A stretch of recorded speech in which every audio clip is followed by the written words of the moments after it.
Hi, my name is Robert Buchanan, but call me Bo. That's the name I'll be using on the discussion boards. I currently live in the sunny city of Phoenix, Arizona, but I moved here 8 years ago from the suburbs of Chicago. I was born in Naperville, Illinois, which is one of the far west suburbs, but I'm here and I will never go back. I do not miss the snow and the cold weather. I love Arizona.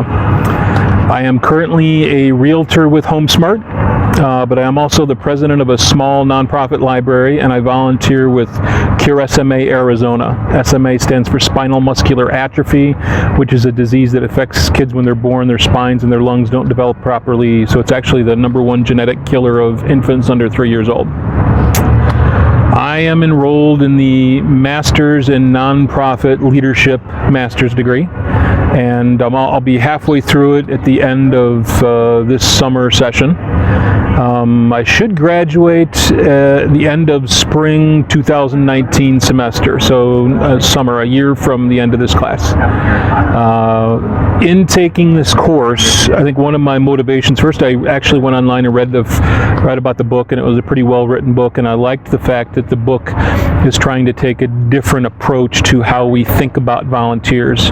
If you read about the book, it talks about it's not trying to think about it in old terms, but stop and think about how we think of volunteers a little bit differently, and I like that. So I do want to learn how to motivate and excite volunteers and how to get them here to volunteer. That's all stuff I'm very interested in, but I do want to look at it from a different perspective. As a volunteer myself, I think one of the best experiences I ever had was with Best Buddies in college.